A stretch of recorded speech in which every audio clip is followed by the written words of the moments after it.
Weather Service every Wednesday between 11 a.m. and noon.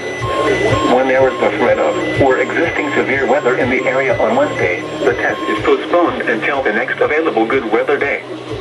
The warning alarm, transmitted over National Weather Service radio stations in north central and northeast Illinois, will be activated for watches and or warnings, affecting all counties in north central and northeast Illinois, as well as counties in far northwest Indiana. Reception of this broadcast in the alarm tone will vary at any given location. This variability, normally more noticeable at a distance from a given transmitter, will occur even though you are using a good quality receiver in perfect working order.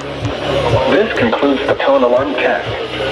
We will now return to our regular program.